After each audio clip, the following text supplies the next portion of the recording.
Gandang tubo ng mais para sa masaganang ani. Nandito po ang inyong Tita Martha para gabayan po kayo sa inyong pagmamaisan.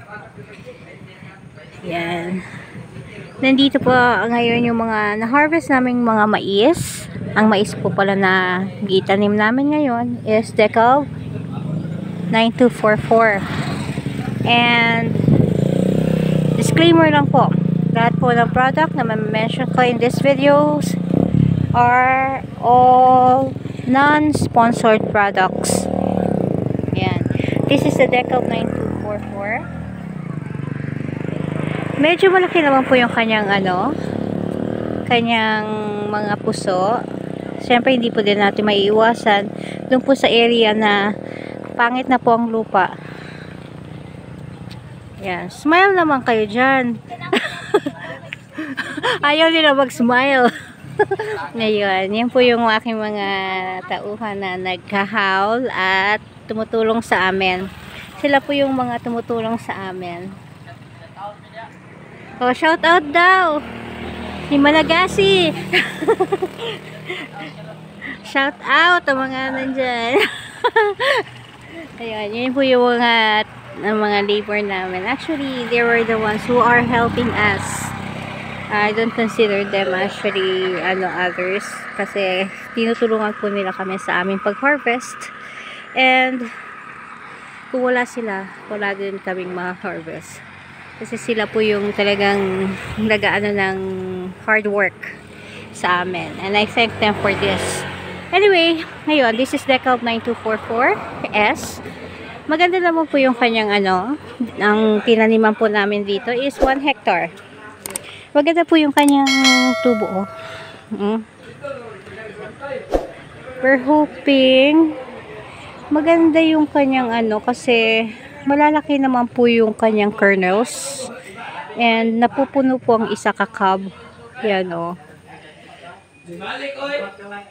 we're hoping na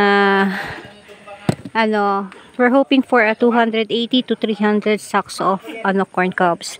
Ganito po yung isang corn cobs. Isang sako, which is approximately 35 to 40 kilograms. Pero more or less 40 kilograms. Basta ganito ka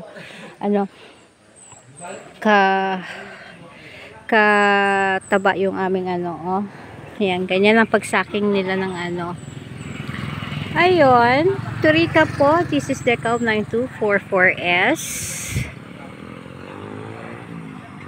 And this is 120 days after planting. Usually 120 days po kami para po ang po namin is tuyo na po siya. Para hindi na po siya mahirap anong tawag doon? Ibilad, lalo na po pag ganito ang weather na medyo makulimlim at maulan, kasi medyo mahirap po ang patuyuin ng mais pag medyo hindi siya nakuha yung 20%, kasi pag dry na siya usually is 20% ng moisture content na niya, and pag yung pwede nang ibenta or na bilad na namin, 13% ang kailangan ng moisture content ng ating mga mais. By the way, kung di pa po kayo nakasubscribe, please do click the subscribe button, pati na rin po notification bell para lagi kayo updated kung meron akong bagong video. At kung nakasubscribe naman po kayo, please don't forget to like, comment, and share. And kung meron mo kayong mga questions, please don't hesitate to contact me through my FB page, Maisan ni Insoy. This is your Tita Martha saying happy Maisan everyone. Have a great day and take care. Love you all.